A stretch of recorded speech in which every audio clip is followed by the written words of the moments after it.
குடியாத்தம் அருகே சுமார் 150 ஆண்டுகள் பழமை வாய்ந்த செல்வ பெருமாள் கோயில் மகா கும்பாபிஷேகம் அதிவிமர்சையாக நடைபெற்றது. கோவிந்தா கோவிந்தா கோஷத்துடன் பக்தர்கள் பரவசமடைந்தனர். வேலூர் மாவட்டம் குடியாத்தம் அடுத்த சேம்பள்ளி ஊராட்சியில் அமைந்துள்ள சுமார் 150 ஆண்டுகள் மிக பழமை வாய்ந்த ஸ்ரீதேவி பூதேவி சமேத செல்வ பெருமாள் கோயில் மகா கும்பாபிஷேகம் அதிவிமர்சையாக நடைபெற்றது.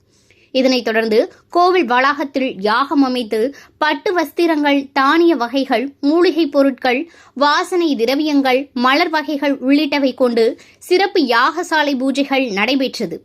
பின்னர் கணபதி ஹோமம், கோபூஜை, அக்னி பிரதிஷ்டை, உக்த ஹோமம், பின் நாதஸ்வரங்கள் முழங்க புனித நீர் ஊர்வலமாக கொண்டு வரப்பட்டு வேத மந்திரங்கள் முழங்க கோபுர கலசங்களுக்கு புனித நீர் ஊற்றப்பட்டு மகா கும்பாபிஷேகம் நடைபெற்றது.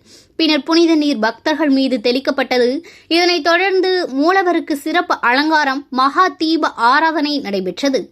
இதில் பல்வேறு பகுதிகளைச் சேர்ந்த ஏராளமான பக்தர்கள் கலந்து கொண்டு சாமி தரிசனம் செய்தனர். மேலும் கோவிந்தா கோவிந்தா கோஷத்துடன் பக்தர்கள் பரவசமடைந்தனர்.